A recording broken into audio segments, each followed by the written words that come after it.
Hello, and welcome to the Salem Station Podcast, the show where we rank and review all of your favorite horror movies. I'm your co-host, Robert.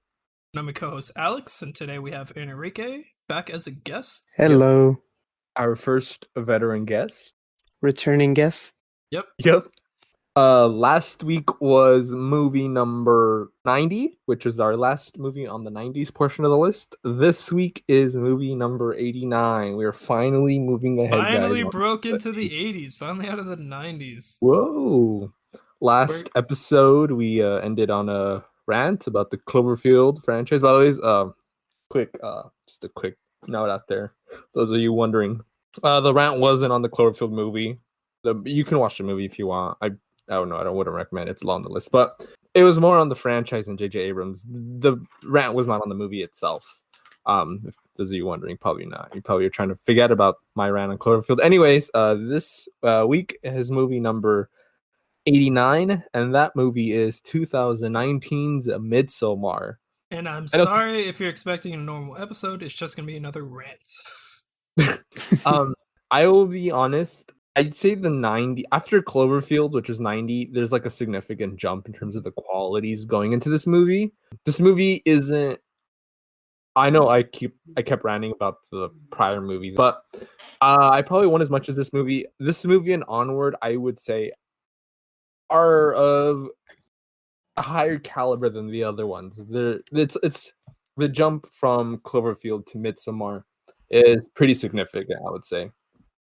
I know some people pronounce it Midsummer. I'm gonna say it as it is. Enrique is back on. He was last here on our Terrifier episode. Go check that out if you haven't. And so yeah, you're back on here. Welcome back. Yeah, thank you. Good to be back. What's it like? Watching another movie. What's it like being back? It's good. Always like talking to you guys, especially about movies. Yay. It's even funnier when Robert rants throughout the whole thing. Yeah. I'm gonna try not to do it this time.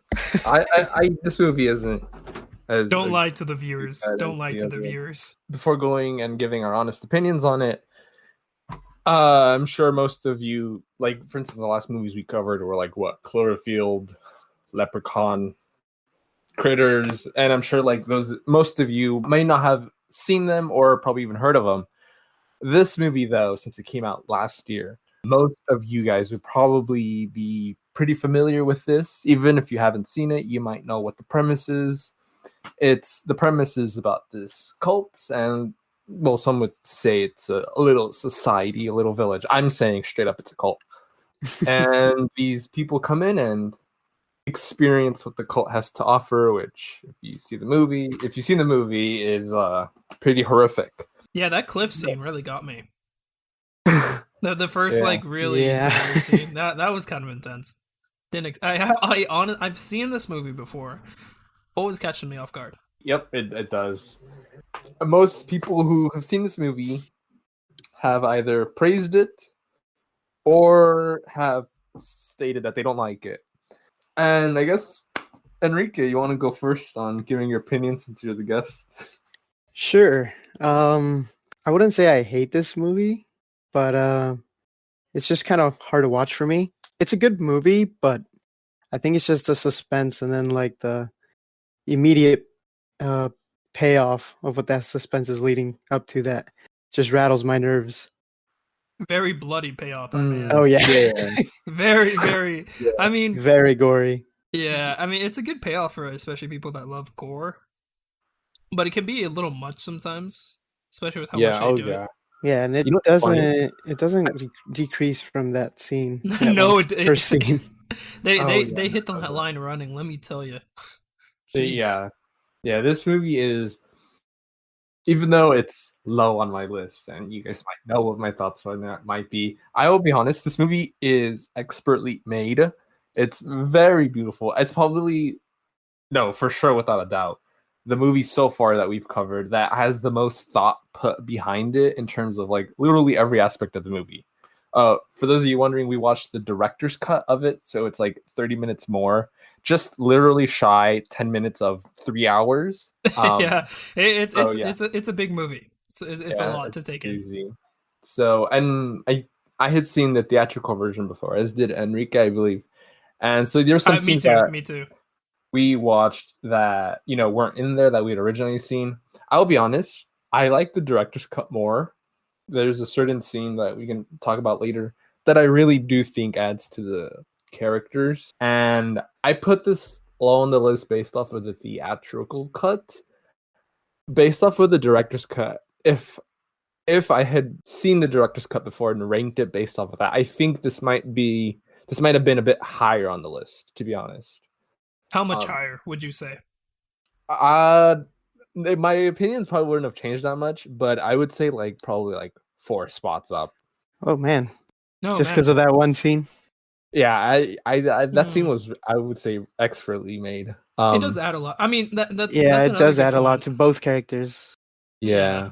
That's another good point, though. This movie was beautifully shot. I mean, everything from the location to the characters, the costume, everything. Even the gore. All the effects, the trippy effects. Yes, yeah, the trippy effects, the ethereal, psychedelics used, and it looks great. How they pull everything off. Things are slightly off. I don't know. It's just so sick. But yeah, this movie is expertly made.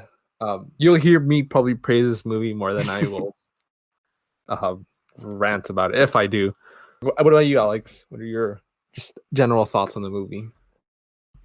I would probably have to agree with Enrique. I don't hate this movie. Like, I hate some other movies, as seen in our previous podcast. I don't hate it. It's a good movie. It's just, for me, it gets a little too much with everything. The suspense and then the gore. But everything was beautifully shot. I think it's a good movie. It's entertaining. For the people that enjoy that kind of stuff, it's definitely a treat. Yep. Yep, and basically almost the same. I mean, I know it's low on my list, but it's not a bad movie. I don't hate it. Yeah. I honestly do not hate the movie. It did get me a couple times. This is one of the first movies that get me a couple times.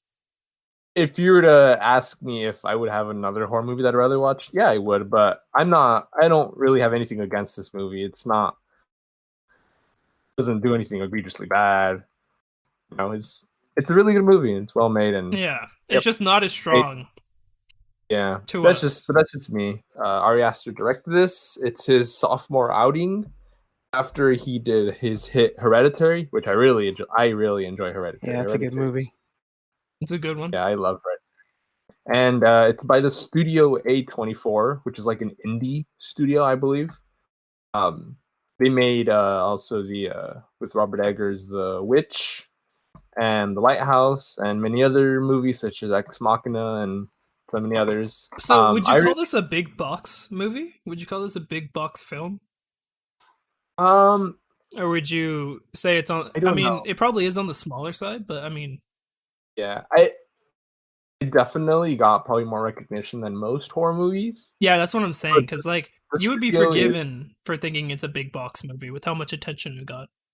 Yeah, the studio is I guess considered like an indie studio though. Like isn't a big blockbuster studio and whatnot. But I'm excited to see what. Honestly, with the editing, you could be led to believe that it's a lot higher budget than it was. Yeah. So yeah, this was written and directed by the guy. He did both duties. It stars Florence Pugh. I believe that's how you pronounce it. She is Danny, and her performance is, I would say, really good. I'll be honest. Yeah, her acting is very good. Yeah, it's pretty great. This movie, and I know most people have said this before, and I'm sure every time you hear a review about this movie, you're like, oh, they gotta mention it again. But this movie, I've seen The Wicker Man, and a lot of people have compared this to The Wicker Man, and I cannot deny that comparison. I really enjoy The Wicker Man. I enjoy The Wicker Man more. And by The Wicker Man, I mean the one with Christopher Lee. Wait, not the one with Nicolas Cage? No. I hear a lot of people hate that version. There's a scene where they always mention about like the bees or whatever. He's like, no, not the bees. Yeah. Oh, no, not the bees! Not the bees! Ah! Open my eyes! Eyes! Not put the that bees. audio That's the only thing I know from that movie. Yeah, me too. I Yeah. haven't even seen the film. But I really enjoy the original one, and it's very similar-ish. It's got a folklore, I guess you could call it, vibe to it. And it's about this outsider, briefly spoiling The Wicker Man for those of you who haven't seen like a 4-year-old movie already. It's about a guy who's an outsider, a police officer specifically, who goes to this island and he's looking for this chick named Rowan Morrison. And this chick's been missing, and he's trying to see, has this village on Summer Isle are they responsible for it? Turns out she wasn't missing the whole time, and they just did that to lure an outsider in order to kill him, and they put him inside of a Wicker Man, and they burn him up, which reminds me of the ending in which they put someone else inside of something, and they burn him up. Hey, spoilers, man, spoilers. Yeah, spoilers. I won't say right now specifically what it is. It's very similar. If you haven't seen Wicker Man, I would probably recommend you watch that movie. It's really I have good. not seen it, actually, so I will take your recommendation on that one. Same here. We won't be covering it anytime soon, though, because it's pretty high on the list. But yeah. And yeah, they're both about crazy cults. This movie starts off With the Oh. tragic scene, The tragic tragic opening. carbon monoxide poisoning. Yes. Yeah. You see Danny, and she's getting like these weird. The main character, her name's Danny. She's getting these weird messages from her sister. And she explains that her sister has she's bipolar, and that she's done this before. And she calls her boyfriend Christian, and she's explaining to him, Who is a piece of shit, by the way. We'll explain why later, but geez. Yeah, there's Fuck this many guy. reasons why he's a piece of shit, but she calls him, like for consolation and for help, and he's like, oh, it's just one of those episodes that your sister usually has, don't pay it any attention, or she's just trying to she's doing this just for attention, trying to like soothe Danny, and she kind of like buys into it for a sec, I guess. And you see where Christian's currently at, and he's with the boys at a restaurant or something. The boys. And they're planning out a trip to Sweden. And they're encouraging him, specifically Mark, who's probably the biggest dick of all the guys. Yeah. He's like, Aside from Christian. Yeah, from himself. He's like, dude, you should just break up with her already. Like, she's dead weight or something like that. I don't remember what he specifically called her. Something along those lines. Either way, not something that you should be telling someone who's in a relationship. Yeah, and then you can tell that like Christian's kind of like contemplating on, leaving her and breaking up. And Danny, I believe, calls another friend of hers, and she's explaining how her sister is sending out these cryptic messages. One of them saying, I think it was like something along the lines of, I'm going out and I'm taking mom and dad with me. And yeah, I'm going into the dark, I think it was, or something like that. Yeah. Christian's just like, again, contemplating whether he should leave or not. It's at that moment that he gets a phone call from Danny, who is crying hysterically. And, it's revealed that what the sister had done is that she did kill herself and the parents as well. What she had done was she left the cars running in the garage at night. So while she and her parents slept, they inhaled carbon monoxide, and all three of them suffocated to death. Throughout the movie, you see a lot of visuals that are like pulsating, almost like creating like this breathing, the sense of like nature's breathing. And it's almost, I don't know if it's a reference to like, that's the way her parents died, that's the way her family died, might be, but that's just an interesting thing that I noticed that I'm sure other people have as well. By the way, also something I just quickly mentioned, a lot of the things I'm going to state right now aren't things that I myself picked up on. I did pick up on a couple things, but going into this, I had to do a bit of research, and I mean a bit in terms of like last minute, because I'll be honest, as per each episode, I don't do my research on these. And Yeah, what I did we was I watched looked the up- movie and then here we are. Like yeah.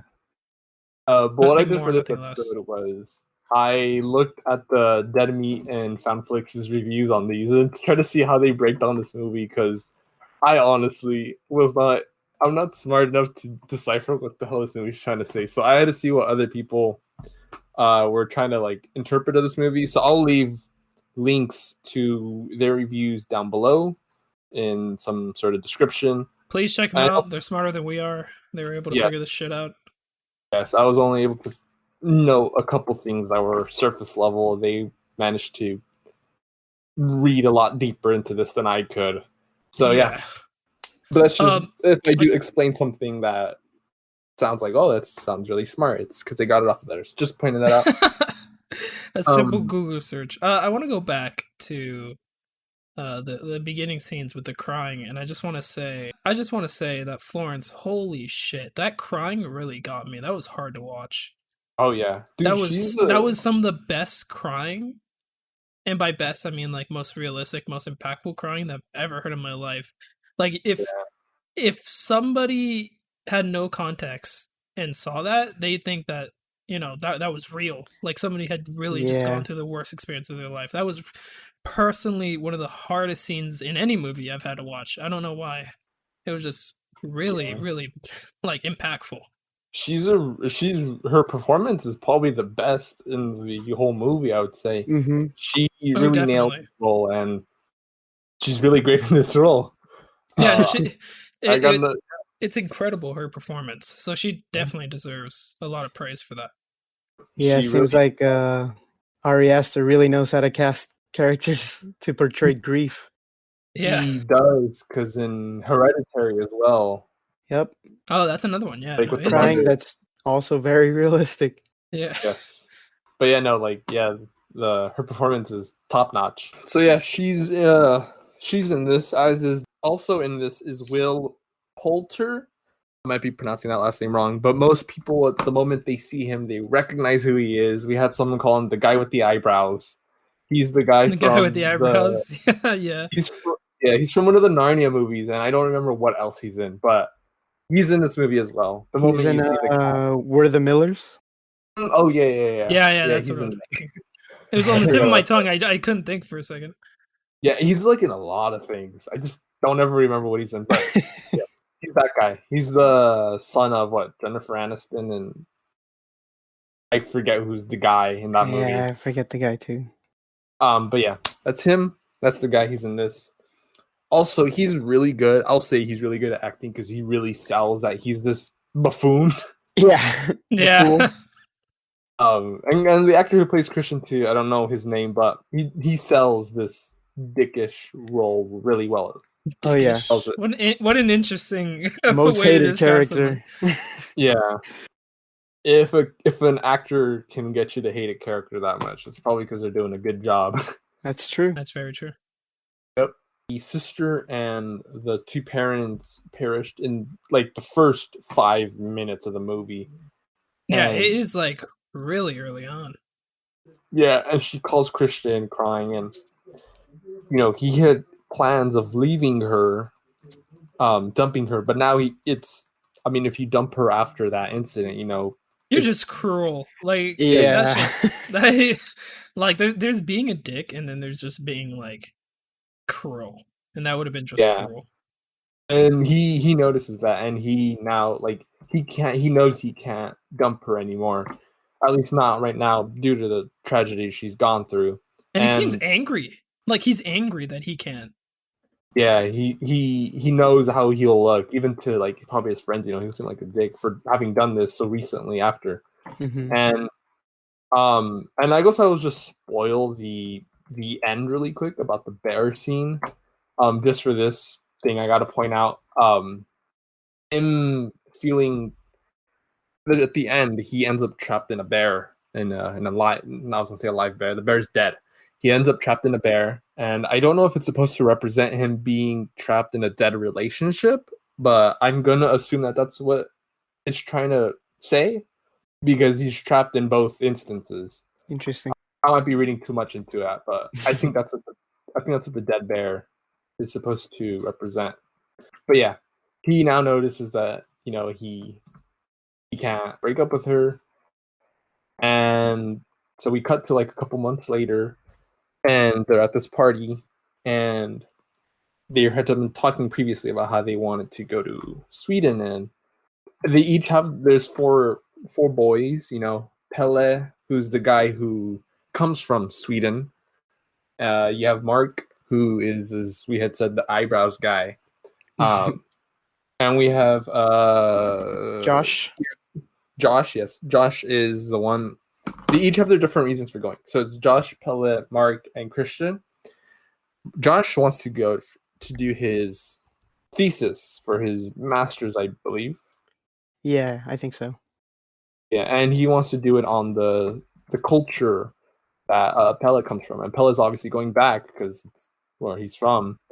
Mark wants to go over there for the chicks and have a grand old time. As one does.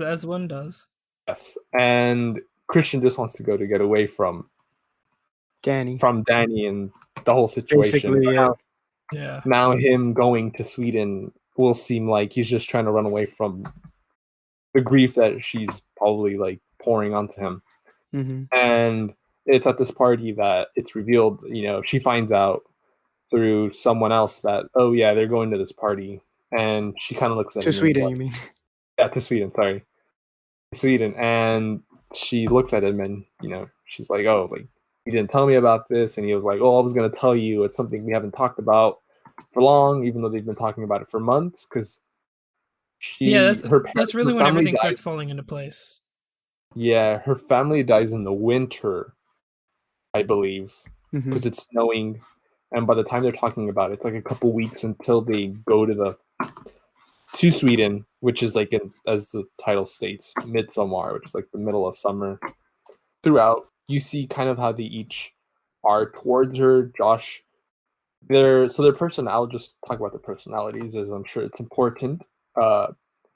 It's to some it is, to some it might not be, but Josh is the one who's going for the thesis, and he's just interested in all the, I don't know what you'd say, the intellectual things and whatnot. The culture. He only wants to know about the culture and specifics and how everything works and what does this do and what's that for and everything else. People are dying left and right, and he's like, well, why does that? Like, what's this ritual for? And I'm like, dude, you have people dying, and that's like what you're asking about? Yeah. You have Mark, who really doesn't care about anything, to be honest. I don't think he even has any regards for his friends. He's just there, just vibing. He's always vaping throughout the movie, and he's always looking out for the chicks and whatnot. As one does. And some would call him the fool, and I'm only saying that because I'll bring it up later. But he would be considered the fool of the gang. And you have Bella, who is as I said, the guy from the town, the village, the cult, whatever you want to call it. After Danny knows about it, he, in order not to seem too dickish, he offers her, do you want to come then? Like, fine, you can come with us if you want. Yeah, basically a fine. You can be with us. And he like reassures the guys. They're like, oh, is she gonna come? And he's like, no, she's not gonna say yes. I mean, in the state she is, she's gonna say no. She's gonna decline it. I just had to ask her because I didn't want to seem like a dick. And she's like, yeah, we'll go for sure. And he's like, damn it. Backfires. Yeah. And out of all the guys, they genuinely don't want her to go. Mark doesn't care about the tragedy that she went through. Neither does Josh. He's only there for his thesis.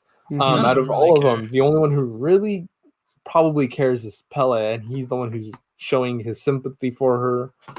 It might be for ulterior motives, or maybe because he really likes her. It's definitely for ulterior motives. Yeah, but he's the only one who really shows any sympathy towards her, mentioning her family. And there's a really cool transition where she breaks down because of it, and then she goes into the bathroom, and then it transitions to like the airplane bathroom, which is pretty sick. Yeah, no, that's a really smooth. I don't know what kind of cut that is, but it was a really nice smooth cut. There's some really nice transitions in here because there's a transition where Josh is in the middle of the day, and then it cuts to him at night, and it's like the same face in the same spot. That was pretty sick. You're too. right, yeah. When he Um, wakes up. And so before you know it, they're all on their way to Sweden. Woo, on this vacation that they'll all soon regret going to. Very soon, yes. And so they're all going over there, and they're going for this festivity that Pelle, he's explaining. And Pelle, I feel, could have been much more. No, I'm sure it's because, again, as I said, ulterior motives, but he's not being completely honest with them. He's saying, the festivities here. He doesn't explain completely what the festivities are and what it's going to be like. Explaining that there's going to be murder around would be probably helpful, but that would not have been yeah. ideal.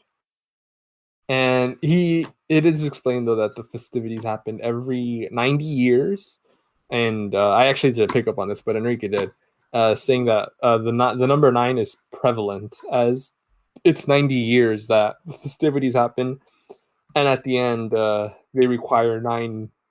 They say sacrifices or offerings. I say victims. They require 9, and so yeah, it's pretty interesting. I didn't pick up on that, and it's pretty sick-ish. Yeah, I don't know what other significance it means other than it just shows up a lot. Yeah. There's a lot of things where like they're slightly hinted at, and then later on they do pay off. I'll explain that later, I guess. But the festivities occur every 90 years, but they have this thing called the May Queen, like the May Queen Festival or whatever. They crown a May Queen every year. That's something they do yearly, along with the 90-year festival of burning 9 people. Oops, spoilers. As they drive to Harga, which is the name of the commune. Harga, I think is the name of the commune or the place. I think it's probably both. As they're going over there, Mark sees a bunch of ladies walking down the road, and he's like, "Damn, dude, why are all the chicks here hot?"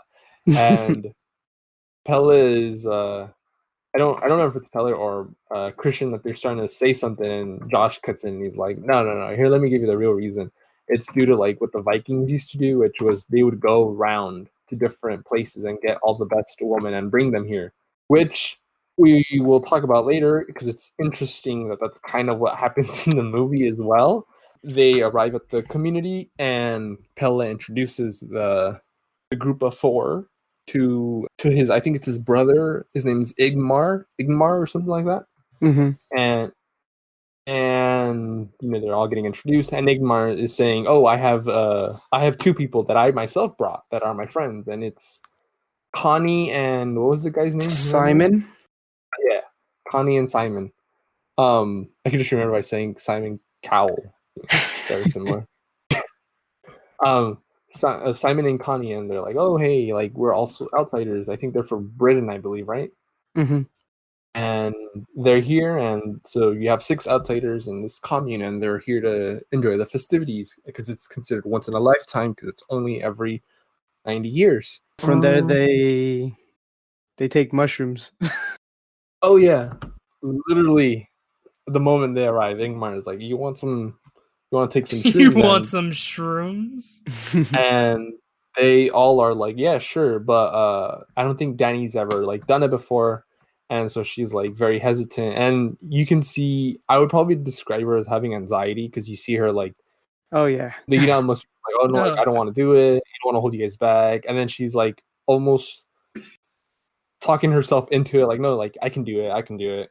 And she ends up not taking shrooms, but rather taking tea, which it's like infused with shrooms. yeah. Basically. And so they all go on a trip together. They're all just vibing out, and then Mark's like, "Whoa, no, you guys have to like do it while you're laying down." Like, oh my god, you want the feeling, yo. And they're all having their own experiences, and it's really trippy. She like the way the camera, like it's almost like everything just starts to like slightly like ripple. Everything like the edges of the camera frame, just pulsating. yeah, they pulsate, they ripple. The more you focus on something, the more it pulsates. It's like, whoa. And then there's a scene where like she's looking at her hand, and it's like the grass is growing through, and Pelle, I think he's like what is he saying? Like feel the nature or something like that. Something Feel the creepy, nature yeah. around you, breathing in or something. Oh no, he's saying like, do you feel nature breathing or something? Mhm. And she's still grieving from her family having died not that long ago. So when she hears someone mention family, it's almost like it's a trigger word. And then she starts having a bad trip because then everything just goes downward from there. She gets up and tries to go away. They're like, "Are you okay?" And she's like, "Yeah. I just need my own little time." And then she comes across a group of people that are laughing, and she's like, "They're laughing at me. They're laughing at me. They're not." But obviously that word triggered that response in her. There's a scene which is pretty. I enjoy it, where she goes into like, it's like a bathroom that they have in one of the little cabins they have, and then she's looking in the mirror, and I think she sees a reflection of a family member, I think it might be her sister. her sister. Yeah, and it's pretty sick, and it's like, whoa, and it's pretty horrific.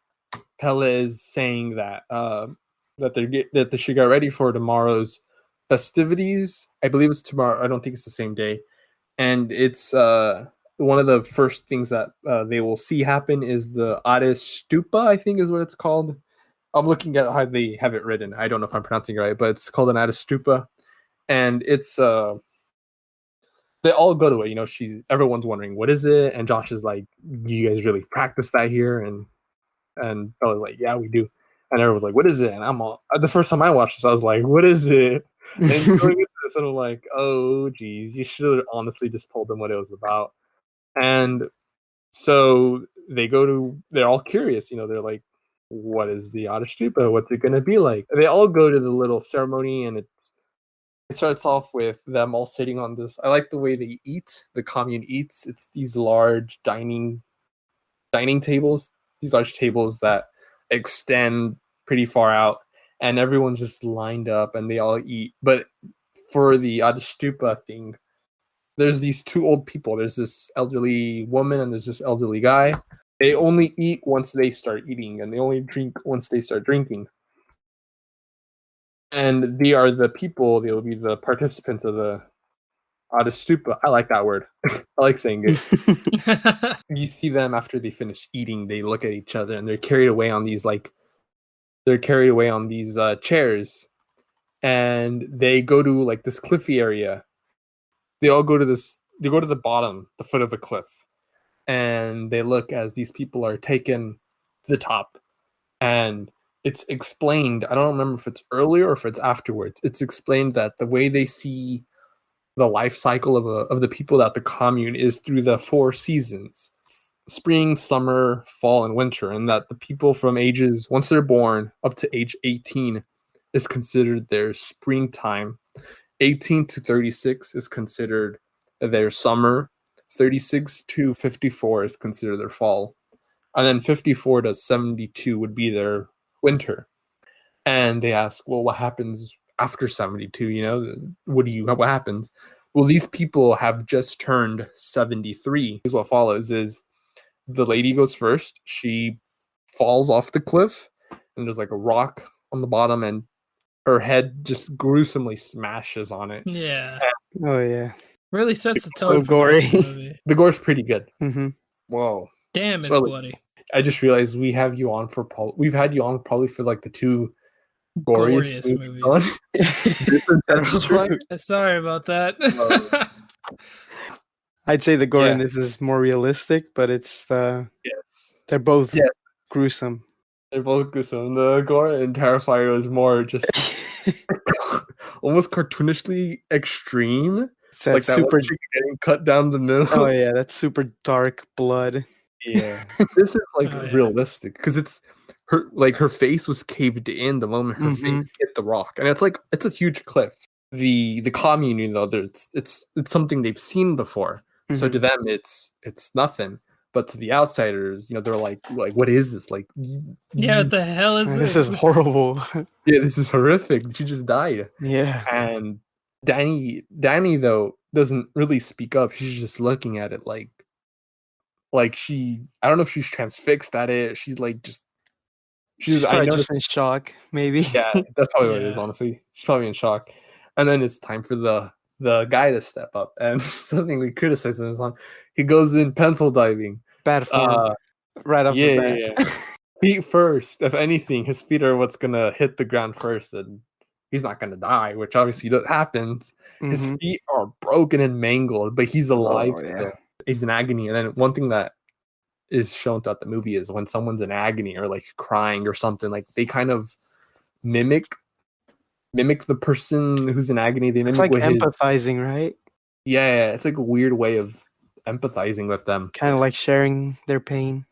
Yeah. And so like they start like crying out and they start crying out, reflecting and mirroring like what Mhm. he's doing. And, obviously he's got to die.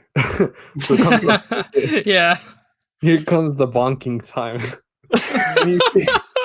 As one of our friends so lovingly put it, the big bonker. Yeah, you have a guy coming up with a huge mallet, and it's really interesting the way they do it. That's it. It's I'm like getting me horrible. mallet, and then he just fucking he just Yeah. mashes this guy's shit in. Smashes in it. And then one thing that I noticed is like interesting, I guess, is that there's 4 of them, and they like passed it amongst themselves. They all Like, take turns. Yeah, Way He's overkill. dead. I mean, rightfully so. All the outsiders are like scared and Yeah, hey, yo, confused. what the fuck is this? And so Simon and Connie are like, we're leaving. We are Mhm. leaving ASAP as fast as possible.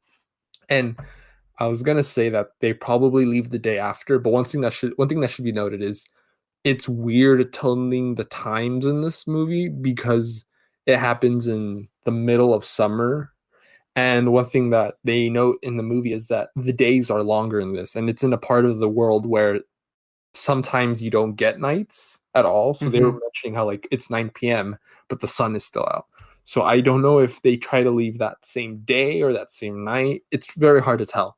And I'm sure like that goes well hand in hand with like the trippy aspect of the movie, which I feel is pretty smart. But yeah, they are like, we are leaving the moment we get the chance. Yeah. And Pella is like, no, like guys, calm down. Like this is a tradition. This happens all the time. The moment someone turns 73, they got to do this. And Josh, I don't think Josh freaks out. He's like writing everything down. Yeah, Like, he doesn't okay, really freak out. yeah, he's like the intellectual person of the group. One thing that I should mention about the group is Ari Aster, and I'm sure those of you who have done your research on this movie probably seen this come up multiple times. But he says this movie is like the Wizard of Oz for perverts, and I guess each character might have like they might have their own connections to like the Wizard of Oz group. I saw someone say that, I think it was on the Dead Meat podcast, so I'm Of giving course. credit to them for stating it. But they said that Pele would be the tornado who brings Dorothy to Oz because he's the one who brings Danny to this madness. There's a scene, and I'm only saying this because there's a scene in the beginning where they're following this yellow path of flowers, and it's almost like following the yellow brick road, Off from to the see movie. the wizard, the wonderful wizard. Yeah, no, it's not Yeah. the wonderful wizard. And Dorothy in that is accompanied by 3 guys: the Lion, the Tin Man. Tin And Man, and the Scarecrow. Scarecrow. And I'm sure like the 3, Josh, Mark, and Christian, each probably represent an aspect. I feel like Mark would probably be the Scarecrow. At the end, he is stuffed with like what, straw or something, right? Yeah, I think So most of them are. okay. You know what? I think I'm onto something. Mark I think he would might be the be. Scarecrow. He's the fool, and in the Wizard of Oz, the Scarecrow's always seen as the one who's dancing around. Christian is the one who's stuffed in the bear. He might It's like represent the lion. Yeah. Oh, the lion. And the Tin Man would probably Josh. be Josh, because in this he's like cold. There's no emotions. Oh, He's that's just true. the intellectual point. parts. So I think that's the connection might be. Nice. Yeah. So yeah, I don't job, know Robert. how deep this is supposed to represent the Wizard of Oz, but I just made the connection. It right matches up pretty well, so Yeah, it does. now. Yeah. It could have And been like a reference. might be. And there's a lot of trippy things in this movie. Like I mean, the Wizard of Oz is a trip itself. well, another No. thing is that Christian is a coward, like the lion, right?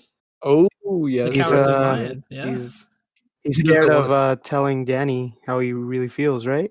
Oh, true. He doesn't want to come out forward with her. Mm-hmm. You're right. Yeah. I can see a lot of connections. Yeah.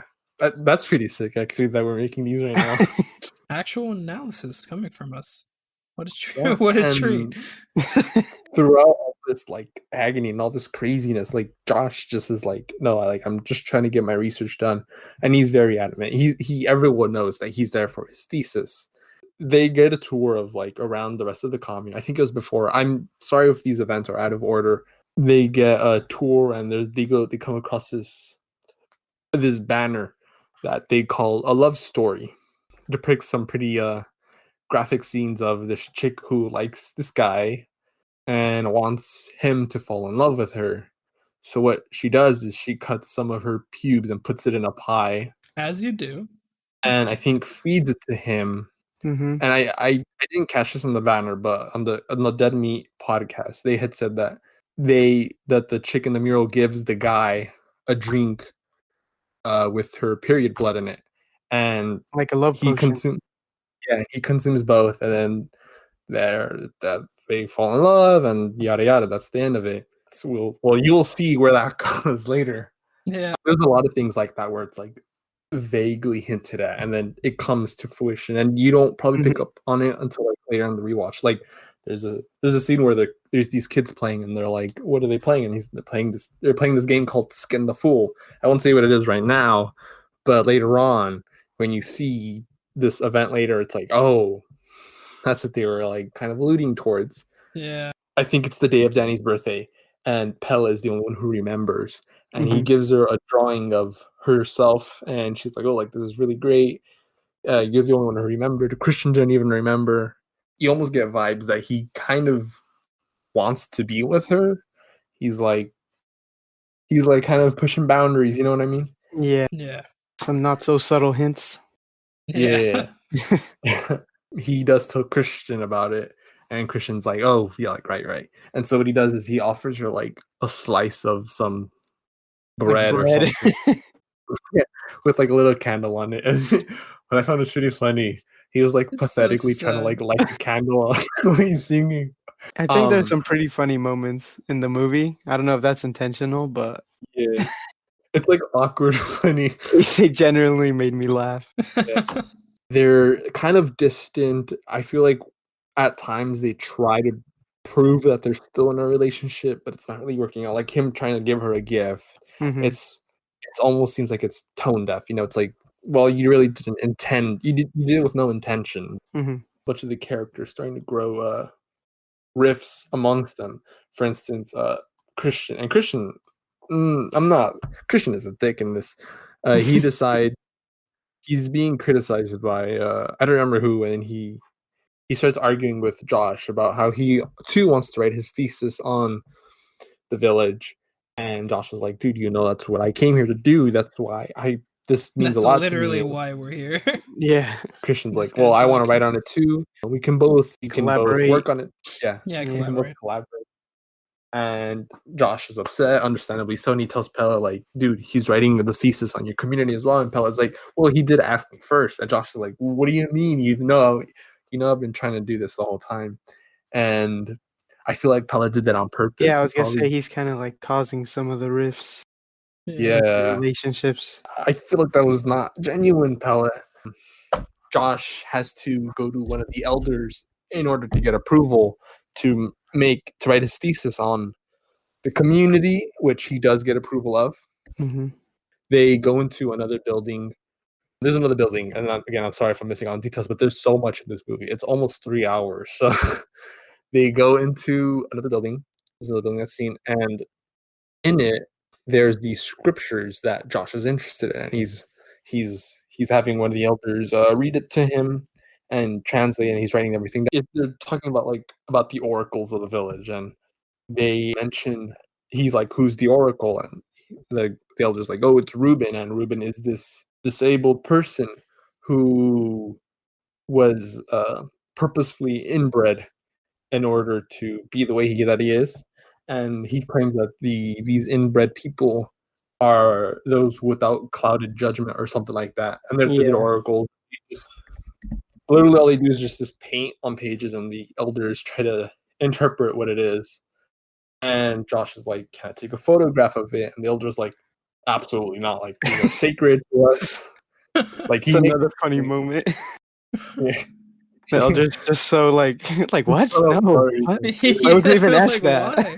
I'm only bringing that up right now because it kind of comes up later. Mhm. Around that scene where because Mark, again, he's doing his own thing. Everyone has these interconnected relationships with one another. You know, like Pele with Danny, Danny with Christian, Christian with Josh. I think Mark is like the only one who's honestly just everything that happens to him is his fault. Yeah. He literally has no relationship with these guys. So he's like, all right, there's a scene where he's like, alrighty guys, I'm gonna go take a leak. And he's gone for like a minute, and then you hear this guy screaming. And he's like, what are you doing? And he's like, what do you mean? I just took a piss on this log. And they're like, this is the ancestral log. That's where they had scattered the old dead people's bodies or ashes. Yeah. Yeah. It's the ancestral log. And there's like the guy's furious with them. He's like, that's where all of our people who came before us. That's where our they're at." He heritage. starts crying. Yeah, he took a piss all over our heritage. Like Oh. it was so bad for. Yeah. It's like And one of then- the worst things you can do to offend these people, and he does it. And then there's a chick who comes up and asks, and she's talking to Pella about like how she would try to explain to the elder that like, oh, it's because he didn't know that this was the ancestral log. Mhm. And then the moment she walks away, Mark is literally like, was she talking about me? Like, oh my god, he's only there for the chicks, and he's like, did she say anything about me? And he's like, no, she was saying how she would try to tell the elder that like you didn't know, and he was like, anything else though? And he's like, no, I guess. And there's a scene where, and again, I'm sorry, I'm jumping from scene. This probably is like the incorrect order of the way things played out, but there's a scene probably earlier. I'm only mentioning this because I almost forgot about these two characters. The other two people that Connie Ingmar and brought in. Simon. Simon, they have decided that they're gonna go. Right And after the cliff scene. yeah, right after she's rushing back. She's rushing back. She just left Connie.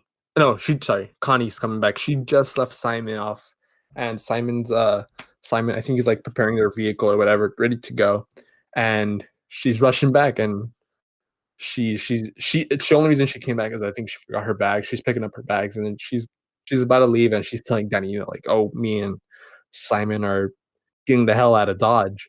And that's when one of the people from the communists come in. I think it was a lady. I don't remember. These guys There's a are all, guy, I think. It's Okay. an older guy. and he's explaining to them like, oh, Simon left with another elder of the commune. He had to leave, and I don't remember the reason why, but Connie was like that. He would never do that to me. He would never leave me. He wouldn't do that. And he's like, well, he did, so I think I don't know it's what you're gonna do. because they had a small truck or something. Oh yeah, like to carry two people. The stupidest reason. Yeah. Yeah. Like, come on, guys, lie a little better. Yeah. And then Connie's obviously like, that's just complete bull. You would never do that. And I'm only mentioning this because I think it's around the scene where Mark decides to piss on the tree right before, probably. It was right before He- that, yeah. Yeah, he's just vibing around. He hears a scream, Mm-hmm. and he turns around, and it's almost like, oh, like I think if you don't rewatch it, you don't catch it. I think if it's on your first viewing, you might be like, oh, like something random that one of the common people are probably going through. It's a scream. And They're then going through something major right now. when they're eating again, they're all on these long, elaborate dining tables. They notice that Connie isn't there, and they're like explaining, like, well, Connie and Simon. They always said that he left, but what about Connie? And then Mark's saying like later, oh, I saw her trying out for like some Olympic running. You know, like he saw her like sprint. Yeah, Yeah. He does mention that. And which implies that I don't like she remember was that. running from something. Like these people Or trying were to run out probably- of the commune. yeah, like they were, but like that she was sprinting, so they must have been chasing after her. But obviously, they probably got her because she shrieks. Mm-hmm. You hear her shrieking, so she's out for the count. You'll see where she ends up later. But so her and Simon are out. So you just have the four left. One of them already is in bad favor for having pissed on the ancestral tree, and so you have the other Yeah. three who are just vibing. And Christian's being along the way, I forgot to mention this job. He's being hit on by this redhead chick named Maya, I think. Yeah, something like that. I Yeah, think it's Maya or Maja. yeah, I don't know. probably Majra. He was like kicked by her playfully, and they're eating, and then he's eating this pie that was given to him, Mhm. and then he finds hair in it, and Mark's like, dude, that's like pubic hair, like that's disgusting. And they're like, dude, don't eat that. Which harkens back to that one banner. That one Uh-oh. tail. Uh-oh, SpaghettiOs. Where he's looking across the table and he's like, dude, this guy won't stop staring at me. And this guy is mad dogging him. And then he's like looking at him like really bad. And one of the chicks that Mark was like looking at earlier, she comes up to him and she's like, would you want to come with me for a second? And he's like, hell yeah. I'm sorry. He's like, hell yeah. This Yeah. guy's thinking he's about a party, but little does he know. Yeah, I'm sorry, It's not but if gonna end some up. guy's mad dogging me and then some chick comes up to me and it's like, hey, you want to go? I'm going to assume that I'm about to get jumped. Or something, right? Yeah, no, it's Yeah. these guys It are not ain't the no fun smartest. room. Yeah, it ain't no fun room. Definitely not. He's taken away. He's off. He's like, yeah, I'm about to party. Later that night, they don't see Mark throughout the duration of the night. So there's a scene before.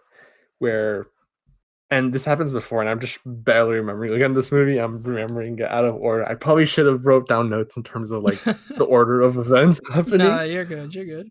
It wasn't in the theatrical cut, but it was in the director's cut, and I actually enjoyed it. There's a scene after like this performance of like they're about to throw this chick into the water or whatever, but it was like just an act or something. Danny and Christian are like having this argument over the relationship, and she's like, do you love me anymore? And I feel like that scene alone, those like couple minutes, added so much to their characters. It shows that Christian had the chance of speaking up about the truth but didn't, kind of how like he said, like he was a coward in a way. And she has been picking up these notes. She's not oblivious to it. She doesn't speak up about it, but she's not like oblivious to it, and she knows about it. And I feel like this really adds to the movie. I don't know why this was kept out. Probably because the movie was already long as it is. It's a long movie. Yeah. Very long movie. I think we mentioned in the beginning. It's almost 3 hours. It's insane. After that scene, there's a scene which makes sense where she's like, hey, Josh, I need some sleeping pills, which makes sense because we in the theatrical cut they kept in the pill scene where she asks for it, and it's almost like not that it's out of random, it's she might need it after the whole out of stupa thing with the people killing themselves, but like it makes more sense after this argument that they just had. She probably doesn't want to think about it, and she has this nightmare where the boys get into the vehicle and they all leave her, which does kind of in a way come to fruition at the end. Good point. Yeah, different kind of vehicle. Huh? Different kind of vehicle. But Yeah. I'm only mentioning that because I'm pretty sure that nightmare is important, and some people who would probably be watching this would be like, "Well, you forgot about that." And there's a lot of things that alludes to. So there's like alluding to like suffocating again, right? Oh Also, yeah, like smoke and stuff. yeah, you're right. There's like when she's seeing them leaving the nightmare, like she opens up her mouth and like black smoke comes out of her mouth. That's like alluding to the way the family dies. And I think I might be wrong, but I think during that nightmare sequence, there's like red and blue flashing lights. I don't know if that's supposed to represent like the paramedic, the police officers, maybe. I'm not too sure, but that's pretty smart. Josh is the intellectual one of the group. He's the Redditor. he sleeps with the shoes on, and every friend of mine was like, why is he sleeping with the shoes? And I'm like, it's because he can't go to sleep. And he wakes up, he gets up after everyone's gone to sleep, and he sneaks into the building where the scriptures are kept at. And he goes in, and of course he's using his flash, like regardless of whether or not, I'm sure he's been caught the moment he sneaks in because they probably were waiting for him. But like, come on, man, don't use your flash. That just brings more attention. But he's taking pictures of the scriptures, and he notices in the reflection that someone walks in, and he's like, Mark, is that you? Like, because Mark has been missing this whole time. And he's like, Mark, is that you? And like, what are you doing? Like, we can't be caught here. And then out of nowhere, Josh gets decked on the head, and with this huge mallet, he gets bonked as well. And he like on the floor, like dying. Like he's breathing horribly or something like that. Yeah, He's messed up. He's messed up. it was a really he- bad head wound. Yeah, he was making these weird noises, and he gets dragged away, and you see this blood, and then you see Mark as he like leans over to look into the camera, and it's not Mark, it's someone wearing Mark's face. I think it's Ruben. It's Maybe. Ruben. I think so, Oh. because of like the heavy breathing. I assumed it Yeah. was, but I don't know. That might make sense. I think Ruben like sleeps in that building or something like that. No, I think so. Yeah, Would make more it's a sense. multi-purpose room, basically. Multi-purpose room. Someone is wearing Mark's face, and you notice that it's disgusting. You got some Leatherface vibes there. The next day, when everyone's eating, and by everyone I mean everyone from the commune, and just Danny and Christian are left, because Simon and Connie are gone, as is Mark and as is Josh, and they make a point, the commune, of saying later tomorrow, the day after, once it's morning, I think probably they're having breakfast, and they state someone has taken one of the scriptures. Whoever has taken it, please return it. We won't do anything. Just please return it. Which is obviously this is a ploy to everyone. I'm sure they know is that no one took the scriptures. They're probably still there, Yeah. but yeah. And so Christian and Danny are there, and they're like, "Oh, but Christian mainly." He's like, "I'm sure it was Josh." Well, actually, they bring it up because they're like, "It's a coincidence that both Josh and Mark are no longer with you guys, and the scriptures aren't either." hmm And Josh was writing the thesis on the scriptures and our culture, and Christian's like, yeah, like it might have been him. It's not us, though. We have no association with them. They're not even our friends. So Hmm. this guy is able to literally just throw them under the bus. yeah, So this is real not Instantly. no hesitation. And so but this commune knows already. They already know that the scriptures are still there. They themselves framed Josh. But yeah. Yeah, probably So to give them an excuse for them not being there. yeah, it's Oh, probably an that's true, excuse. Otherwise, it actually. probably would have seemed suspicious that they just Mm. disappeared. That That yeah, is that true. might be You know, that that is might true. be true. Because then they would have been like, well, let's just leave because our numbers are dwindling down. Yeah, our numbers are dwindling. So now it's just them two. They're drinking, and I noticed this. They all have lemonade, and I remember pointing this out. His lemonade looks a little pinkish, a little orangish, It's darker. because it's got some lady's So it's got blood some in special it, fluid in there, yeah. and it's the redhead who's put a little bit of her period blood in it, and I don't remember if he drinks it or not, but I think he does. probably downs it. And so literally what was seen on the banner is what's occurring right now. And so he's pulled away by probably one of the elders, and they're like, "You're fit to mate with her and whatnot." And he's like, "Well, I'm with someone," and they're like, "Yeah, but like this can." I don't remember what they say, but they pull him apart for a short. I think the elder just says like she doesn't need to know, basically. Yeah, because he's like, "Oh, but I'm with Danny," and they're like, "Yeah, she doesn't need to know though.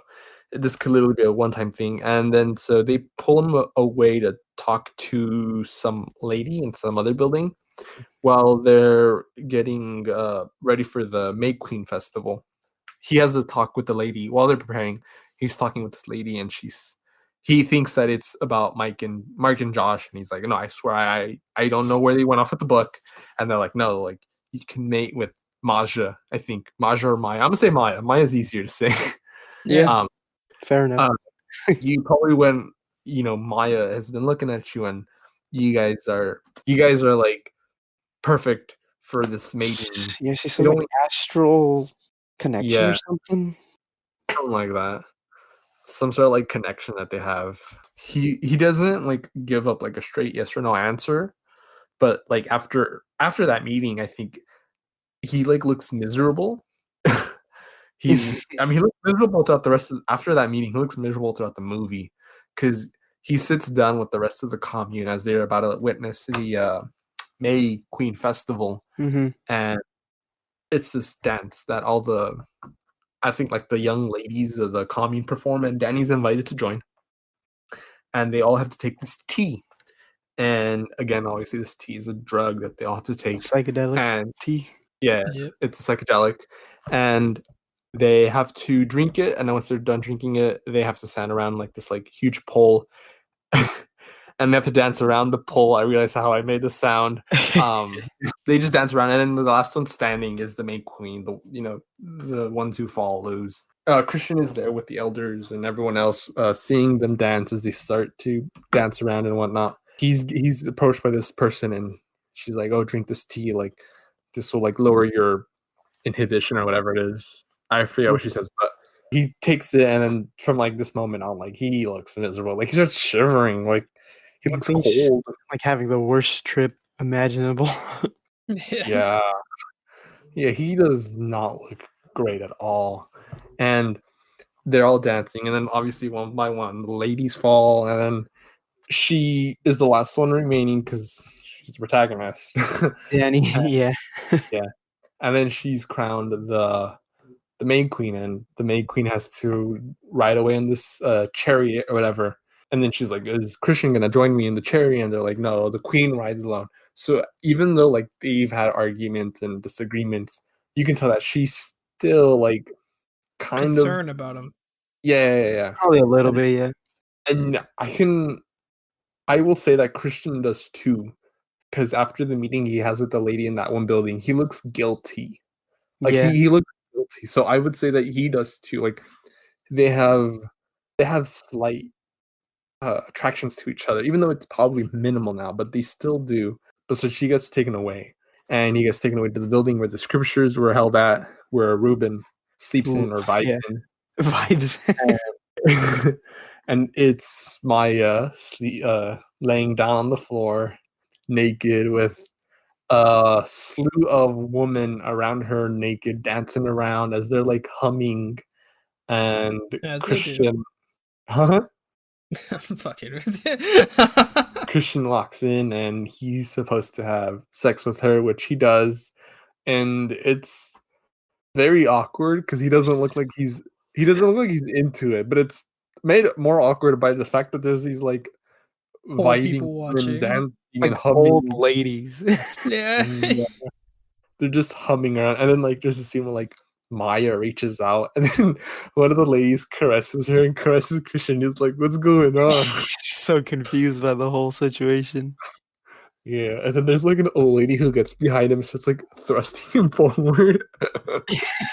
It's playing that assist.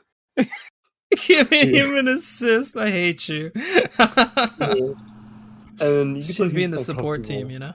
Yeah. And I guess it was just to get Maya impregnated, because like after that, then like he just leaves, and then I guess Maya seems satisfied. He's just like, "Yeah," and then he leaves, and then he starts running, and he's like, "What have I done?" Like it's almost like the effects of the psychedelics have worn off, and he's like, "What is happening? Like, this isn't me, maybe? Like what's going on?" He runs around the commune, and he enters the building, and there's these chickens around and whatnot, and he looks up, and I looked up what this is called. They call it a blood eagle, and it's Simon from the beginning who is strung up. And I read exactly what they do to people who become blood eagles. The blood eagle was the torture method that was used by the Vikings. How they did it was the skin on your back would be sliced open, exposing your rib cage. Your ribs would be snapped back, making it look like you have Jeez. wings. Then your lungs would be dragged out and left hanging outside of your body while you suffocate. Ooh. Oh You man. were alive too when they did this. It's exactly that. It's Pretty literally gnarly stuff. Yeah. his lungs look like they've been just ripped out, and they look like wings. And they're still breathing. Yeah. It's so gnarly. It's disgusting. They don't shy away from showing you, by the way, because They do not. you see part of his like bones in the back of his like they're like snapped, and it's disgusting. And then his eyes, they replaced his eyeballs with flowers. So that's terrifying. And he's strung up. Ugh.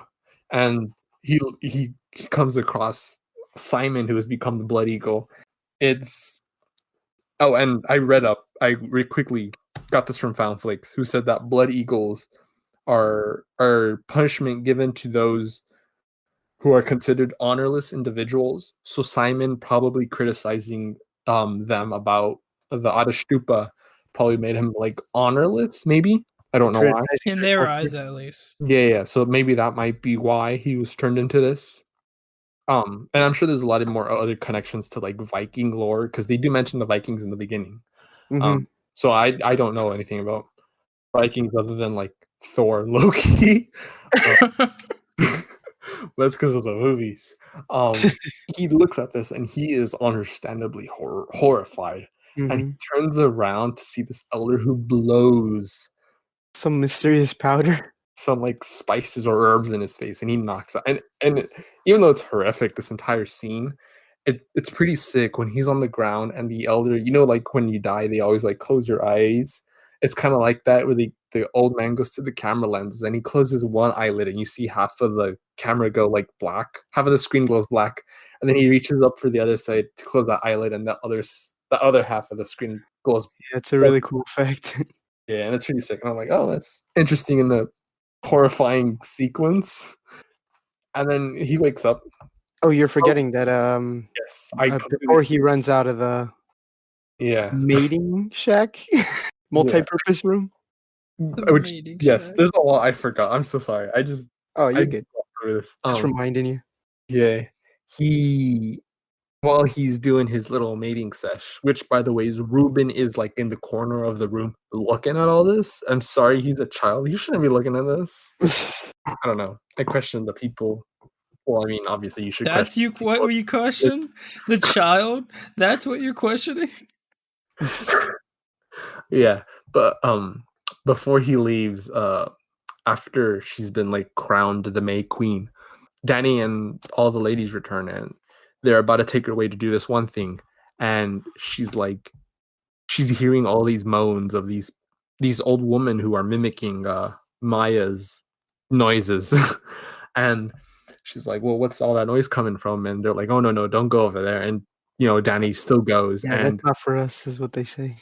yeah, and Danny goes in and she sees through like the keyhole that Christian is banging this redhead, and she leaves horrified and she starts like throwing up, and she feels like, I mean, understandably so, she feels sick, and she starts crying and whatnot. And again, in the scene that we've seen before, like all the ladies who are around her start mimicking her agony and her crying. So as she's crying, everyone around her is crying as well. Very disturbing. I kind of hate when they do that because Yeah. I don't know, it's just disturbing. Christian, he's awakened, and you have this lady who's standing before him, and she explains that he is conscious, but he cannot move or speak, which is one of the most terrifying things ever.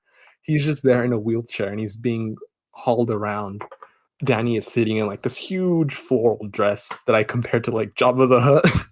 It's a beautiful version of Jabba the Hutt. And she's sitting there and they're explaining that I think it's like the final day or something of their festival. And the way they end things is they end it with 9 offerings, which again, the number 9 comes up. 9 offerings, 4 outsiders, 4 people from the commune, and 1 special person.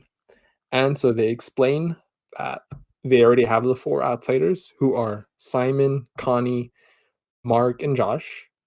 4 insiders, 2 people who have died previously, Ingmar, who volunteers, as is some other guy. So some 4 randos except for Ingmar, who we know of. And then there's the 9th person who has to be. Oh, I thought the first 2 from the inside were the 2 old people that died, weren't they? Or no? No, because they were burnt to ash, remember? Oh yeah, you're right. Yeah. And when they're placed in the little triangle building, like they still have their faces and the Right, breath yeah. coming out. So Yeah, you're right. that's the only reason why I remember that. That's like, it's not them, but I don't know who the people from the commune are supposed to be, other than Ingmar. Yeah, that's who the 4 outsiders were. So Pele, when bringing his friends over, clearly knew what he was doing. That sick son of a bitch. And he was spared too, right? Yeah. Because he brought Danny, who turned out to be the May Queen. Yeah. And Ingmar did the same thing Pele did by bringing outsiders in, and he volunteered. So it's interesting that like Ingmar and Pele both did the same thing, but like one volunteered to do. I don't know, but like it's interesting, I guess. I would definitely like to see what Connie was running from, and like why she screamed. Like, I would love to see from their perspectives, like what happened to Mark. They should do And like a little Simon short. too. Maybe Well, maybe not Simon's. I don't think I'd want to see that. no, they're like, okay, so we have the 4 people from the outside and 4 people from the inside. We have the 9th person yet to be chosen, and the May Queen will have the honor of choosing the 9th person. Now, there's 2 people. She can either choose Christian, who's in the wheelchair. She has the option of choosing him, or someone who's randomly selected using some old bingo machine. That like it's between Christian or this guy. And Danny doesn't This say random ass straightforward, guy. but you can probably guess who she's gonna choose after that scene that she just witnessed. And she Yeah. chose Christian. And Who's I like completely drugged out of his mind. He yeah, poor guy. Yeah, I would. has I no would. control. I know that sucks. Even and I said this before. Even though he is a dick throughout the movie, I don't think he deserves what he. I don't think any of these people deserve what they got. Especially, Yeah, no, they don't deserve to die. Like, jeez. yeah, It's a little especially much. Simon and Connie. I don't think so. Maybe Yeah. we didn't get enough of them, so maybe they were dicks. Who knows? But I don't. Oh my god, I don't know. It's just horrific. And so they prepare the festivities, and they roll out all the people. They roll out Mark, Connie, the outsiders. They put him in this triangular yellow-looking building that stands out because there's this natural landscape, and there's just this bold yellow triangle structure in the middle. It's a very beautiful building until you realize what's going to happen inside of it. Like most of these buildings, and they're preparing Christian and his part of the ritual, which is there was a bear that was seen earlier that I completely forgot to mention. They're like, "What's this bear doing here?" And it's like, "It's nothing. It's just the bear." Well, that bear is coming in later on. He is stuffed inside of that bear. They carve out the insides of the bear, hollow the bear out, stuff him in, and they roll him over to the building. They put him in the middle. They put all the people around. They put Ingmar and the other guy who's alive. They're the only 2 that are alive. Everyone else is dead, except for Christian, but he really can't move or anything. Kind of alive, yeah. Yeah. Neither here nor there. Yeah. And so they're all placed inside the building, and they're given this like piece of, I think they call the yew tree, and they're like, you won't feel pain, which is bullshit because they do feel pain. You hear them scream. As soon as they catch on fire. Yeah. And they light the thing up, and you see just Christian just there as everything goes in flames in the Yeah. bear suit. And you hear Ingmar and the other guy start screaming as they're like lit ablaze, and everyone in the commune starts crying, empathizing with them, reflecting what they're crying like. And you see Danny just looking at at first it almost looks like she's looking at like horror, but afterwards she just like smiles. She's looking at it and she's like, she smiles, and it feels so it feels so, this isn't like a happy ending. And then she's just there smiling, and I'm like, oh no, they've got her into the cult now. Basically. So the movie ends, and throughout the movie, like at that ending, they're playing like this happy music as like you see these bodies burn, and it's like it's so disturbing. I don't know, it's disturbing, but that's where the movie ends. I might have forgotten a lot of things, but that's essentially the gist of it. That's the gist of the movie. Yeah, you can. I don't know if it's streaming on most places, but I know it's on. I don't. It's old enough that it's old. Okay, so it's in that weird place where it's old enough that it's not. Yeah, it's old enough that it's not on like newer. Mhm. Streaming I've websites. seen it on It's new Amazon enough that it's not like had its time. I don't know if I'm making sense, but Probably you know on what I mean. Amazon Yeah, I Prime. think I've seen it on Amazon Prime Video. Yeah. I feel like it might be there, so you can check that out. I don't know if that's like the director's cut or theatrical, but if you could get the director's cut, I recommend getting that. I recently bought the director's cut version from A24 from their website. And I'll probably put it on my Instagram once it arrives. On our Instagram, the Salem's _ station, and it's like this beautiful like yellow booklet which houses the Blu-ray inside. Pretty sick. I'll mention briefly some things and connections that I was able to find. I think I don't know if it's from the Foundflix video or from the Dead Meat video, but supposedly Ari Aster was going through a breakup when he wrote this movie, which That makes sense. makes complete sense considering the basic premise of this movie. The two main Um, characters. Breathing and the pulsating visuals throughout the movie are reminiscent of how the family died. I mentioned already as how Christian is stuck in the dead bear, representing him being stuck in this dead relationship. Him being unable to move inside the bear might be him being unable to leave the relationship. I'm not. That might be correlation. Being forced to Um, watch. Do you think yeah, that has anything? yeah, probably. He's seeing how his relationship furthers and there's nothing. It's out of his control. Danny's family dies and he no longer can break up. It's out of his control. He can't. He can no longer break up with her. I guess that could be. Or how powerless he's felt, like, because Yeah, like all these situations he's been put in, he's never really had a choice. yeah. That could also be that. I think that's like nailed. That's definitely we nailed down probably what that is.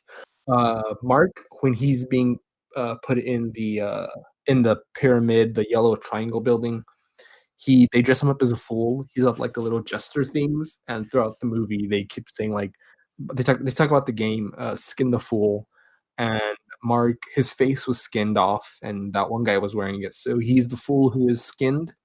So when you hear the Skin the Fool from this movie, that's reference towards Mark. I talked about already the Wizard of Oz and how it's a Wizard of Oz for perverts, and how the gang here represents that. She stays in Yeah. Oz. She stays Yeah. in Oz, becomes a queen. They mentioned in the beginning, and I kind of briefly talked about it. How they mentioned Mark was like, "Dude, why are all the women here like beautiful?" And Josh had said that it's because the Vikings went around and got all the best women from the other countries and brought them here, which kind of happens to Danny. She's brought here and she doesn't leave. So that could be like maybe they're keeping up with that tradition subtly. You know what I mean? Oh, 90 years? 9? The 90 years and the 9 victims. One thing that I found interesting that I think Debbie had mentioned, I'm not too sure, was that so it was mentioned in the movie that their lives are split into the seasons: spring, summer, fall, winter. And the summer season would be people ages 18 to 36. These people are in college. Some of them are writing their theses, so it's probably like late 20s, right in the middle of 25. the 18 to 36. So they're in their midsummer of their lives, which, the movie Midsommar, probably a reference to that. Pretty tongue-in-cheek And, reference, but a reference nonetheless. and there's a scene, I don't know if this pertains to anything, it might have a deep meaning, but there's a scene where they're, I think, planting some plants. Maybe they're planting something, they put a slab of meat over it. When he's running around the commune naked after having fucked Maya, um, he, I'm sorry. no worries. That one broke me. He sees Josh's foot in a bush, Just so I don't know sticking if out of the ground. Yeah. yeah. So, and it's obviously not his body because he's put in the triangular building, but maybe like they put the meat, like not just like animal meat, but like human meat along with the plants as well. I don't know. Maybe there's a deeper meaning to that. But that's a couple of the things we found from the movie. I'm sure that there's a lot more things in the movie, considering the runtime is almost 3 hours. This homie had a lot to put in here. What was your guys' favorite scenes from the movie? I'll go with Enrique first. My favorite scene. I think definitely the most memorable scene for me is that cliff scene. Just like in Terrifier, there's like that one scene that you just can't get out of your mind. But as Yeah. far as like the scene that I like the best, I'd probably say it's kind of like just the general build up. Any scene that like kind of seems like passive, but like you just feel like this sense of dread, even though everything's like so bright and colorful. Yeah, it seems inconsequential at first, but then it's like, oh, that's what that was. Yeah, as you start to get the feel of the tone of the movie, every scene, like lighthearted scene, just seems like so tense. What about you, Alex? Any scene that stuck out that The you liked? man pissed on the sacred log. Of all the logs in the forest, of which there are many, This man chooses the one they bury the dead in. I mean, I think he even saw them like scattering the ashes on there, Yeah. probably. And he's like, there. I'm gonna piss He's- there. We Like started like, you well, this can't is the just dumpster, I guess. We just like all over it. All this it's scattering so ashes funny. here. Oh It's man. so funny because it's something that would happen. It's something that's so likely. Like Yeah. Yeah. like the one log. It's like this is the sacred log. It's like what? That's I love it. honestly a pretty funny reason for that character to get killed off her. Because like Yeah, God, the man had to take a leak and he got slaughtered for it. Oh man. Simon and Connie get taken out because they want to leave in the beginning. Mhm. Josh is taken out for taking pictures of like the sacred text. My homie just gets taken out for taking a piss. Yeah. So if you have to ask my favorite scene, that one, just that whole situation. I think my favorite scene. I don't know why I asked favorite. I probably should have asked scariest because there's a lot of like horrifying scenes. But my favorite scene, Yeah. I don't know. That tree log one is pretty funny. I think it might be the scene, maybe only because it's a deleted scene. I've never seen it before. But when they were arguing, Mhm. like I felt like that brought so much emotion out of the characters. I was like, that scene sticks out to me. I was like, oh shoot. The dialogue in the movie throughout is ingenious, but throughout that conversation, I thought it was pretty spot on, pretty sick. As I said, people viewed this movie as either liking it or not liking it. I guess I'll talk about the pro and cons really quick. I'll do the cons first so we can end on a good note with the pros. Those of you who are probably listening are like, wait a minute, so far they're praising the movie. Why is it so low on the list? Why is it number 89? Well, one of the reasons is why is because I feel like a lot of movies on this list are much more rewatchable. Hold on, Mhm. no, let me phrase this Oh, again. definitely. Yeah. I'd agree with that. I Yeah, heavily agree with that. they're much more rewatchable, and that alone doesn't make it go down. But this movie, and there's actually a reason why I brought Enrique onto this episode. It's because when I see horror movies, I feel like there's two spectrums that you can go to. And to me, Terrifier is at one end of the spectrum and Midsommar is at the other, where you can go a cheap route. I mean, Terrifier was cheap, right? But like they knew what they were going for with the gore, and the gore is pretty awesome in that movie. I'll give it that. You can either go for like a simple slasher. There's no characters at all. There's no meaning behind the movie. You're just there just for the simple kills. Or you can go the other route where it's this the characters are great and the acting is great and everything is great. But it's some things are overdone, I feel, like in terms of meaning and the subtext and then things that aren't stated. I feel like most people that wanna watch a good horror movie probably would wanna go in for, like, just an experience and not really analyze things. This movie is Mhm. great for, like, analyzing things, but, like, if you just wanna watch a horror movie, I don't know. No, definitely not. There's too much. There's too much here. You know, Yeah, I feel like there's too much meat on this movie. There's dead meat. No. and I feel like the runtime, maybe like the runtime, it's almost 3 hours. Like there's a lot in this movie, and I forgot the way things played out right now. I I just just cracked was my like, "Oh, knuckles directly this into at the the mic. I'm podcast." sorry about that. If you're wondering what that was. Oh, nice. And I feel like Midsommar is like on the far sector, where like on the far side of the spectrum, where like you might have overdone it. Everything is perfect, but maybe it's like way too perfect. I feel Yeah. And then Terrifier on the other end is like you know what you want and you get it, but I wish there were a little bit more. Whereas Midsommar is like, I wish there were a little bit less. That's it. Like the acting is great. Oh Everything. The yeah. performance is great. The cinematography is great. It's shot beautifully. It's daytime most of the time. The fact that they were able to make daytime scary, perfect. It's just again too much. I feel like this movie might have gone for like more of an artsy. I mean, I don't know it's an indie film, but I feel like this movie is too artsy for my taste. It's too out there, I guess. Maybe because I don't know. I don't know how to explain it, but that's how I feel about it. And I think most people who don't like the movie, I don't hate the movie. I just It's not my liking, I guess. So that's why it's pretty low, even though there's literally no like specific thing I can pinpoint that's like bad. I just think that it's like way too. There's many things said. Like I'll use Hereditary as an example. Hereditary is really high on my list. I think it's on my top 30 on the list. It's really good, and it's also made by Ari Aster.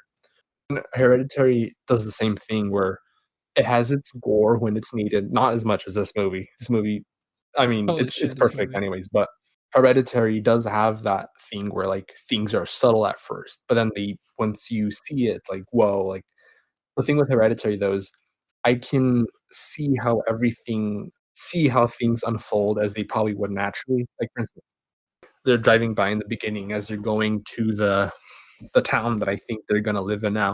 There's a symbol on the pole, and it kind of the camera stays on the pole for like a couple seconds. It's almost insignificant, but that kind of sticks with you, and you're like, well, why did it focus on that for a bit?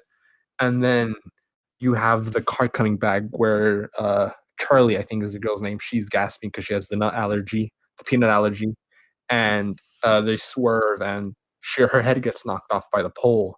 That pole almost you remember why that happened in the pole having that symbol, and it's almost like you can kind of connect the dots. I feel along the way as like, oh, this is that, this is that, this is doing that, and then along the way you're able to connect the narrative and being like, oh, this is where it all led to, and naturally, eventually, it would have occurred. It would have led all everything would have led to this, regardless of what happened. Whereas in Midsommar, it's like there's too many things to put together. It's like, well, this is that, this is that, this is that. Whereas Hereditary, I think, juggled it perfectly. Even there's like things that if you want to watch a horror movie just like for the experience, it's good. But if for those people that want deeper meaning, it's got it. Whereas this, I feel like, is only for the people who want deeper meaning. If that makes any sense, I don't know, but Yeah, that's the reason why. I can Um, see that. yeah, Yeah, and the yeah, movie I see that. above that we're covering next, I won't say it is right now, but it does have that same issue. But I think it also keeps in mind the people that just want an experience. I don't know, but that's the only that's why it's low. I don't think I can rewatch this. I would only rewatch this, and probably not the movie itself, but certain scenes when it comes to like analyzing things. Like, does this mean this? Does this mean that? But I don't see myself rewatching this. I've only seen this I don't either. twice. First time for making this list, and then this now. But everything else is beautiful, beautifully shot, beautifully acted, wonderful. Everything. The music is creepy. The atmosphere is creepy. Everything's creepy. This cult is creepy. One of the creepiest cults I've ever seen. This cult is scary. It I like. is. It really is. I had mentioned that I like the Wicker Man more, but I think the cult in this is much more terrifying than the Wicker Man. Like, because the Wicker Man's older, but this is Yeah. one crazy cult. This is probably the scariest cult I've seen in any horror movie yet. So scary shit, dude. Yeah, Well, if it's only every 90 years, then that's true. Oh, that's true. Right. We would normally go over the legacy of the film, like sequels or TV shows, but there really is no. This is a one and done movie. It's an Yeah. indie film, so there's not going to be like a Midsommar franchise It should and honestly stay whatnot. like that. Even though it's low on my list, I don't think you can perfect this any more than you can. mhm. That's about it, I guess. Yeah. I don't know what else to say. I promised I wouldn't rant that much about this movie, and I guess I hopefully stuck to that. Yeah, Um, I wouldn't say you ran. It wasn't a yeah. rant. Earlier this episode, I said last week we did Cloverfield. I was just joking with you. We had said that we would not mention that we were gone for like over a month, It's been a but while. no, yeah, it's been a while. Sorry for the delay, but school, work, everything piled up on us. Life. Yes, the crazy year as it is, but we will be back now that school is over, hopefully, for episode 88. We actually hope to knock out all the 80s soon. I might be saying that right now. I'm hating myself later for not doing that. But next episode is for those of you who enjoy deeper meanings in movies. Catch us next episode as we will cover a movie that kind of does that. Join us next episode as we venture down to the catacombs of Paris and try to see if we can explain what is it? The 9 levels of hell from Dante's Inferno. I won't say what I might as well just say what the movie is. As above, so below.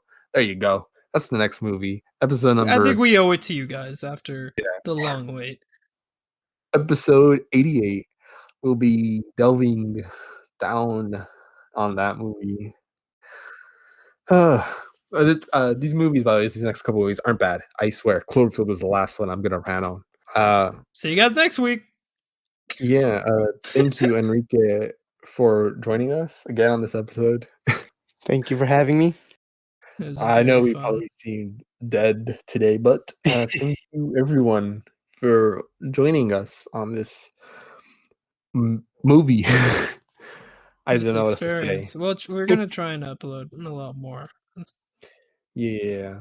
The reason if I sound dead, by the way, is because this movie is 3 hours long. You guys can watch it if you want, but holy cow, this is probably the longest movie we'll watch at all. Like, this is the longest movie we'll watch throughout this entire duration of the podcast. I don't know how long It's not going to be the longest episode though. No, definitely not. I think Leprechaun has this beat like an hour and 30 minutes or so. We've had 2 hours. Yeah. Oh, never mind. But yeah, that's it. I'm your co-host Robert. Goes Alex. We'll see you next episode on the Witching Hour. Bye.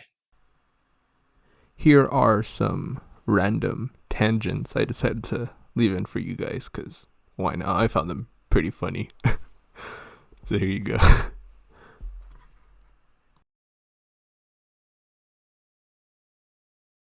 I want you to know I'm recording all of this. I also like Miley Cyrus's current voice. I don't know what she sounds like right now. Like it's almost like a little bit raspy. I should probably do this before we start the episode. No. I'm gonna leave for the opening my can of soda. I want in the middle of our intro for me to be opening a can of soda. Yeah, I was gonna say leave that in. Leave it in. Yeah. Leave it in until like after we do the introductions and let there be a moment of silence to just pop that open. Yeah, after we say the intro, there's just silence popping up. It's like, sorry, I'm thirsty. Before talking about all the bullshit in this movie. I feel like I feel like some viewers might agree with us, and I feel like some viewers might be like, what do you mean? Do you not see how good this movie is? Okay, all right, Robert, go ahead. Whenever you're ready. Oh god, I forgot how to do these. You remember how stressful it was for you doing this, huh? Dude, it was so stressful. I did the intro only once, and it was so stressful. Dude, I don't know why, but doing these intros honestly is the most stressful thing of this entire thing. Like, yeah. I'm literally what's starting the show. All right. Okay. What did I used to say? Okay. Hold on. Show notes.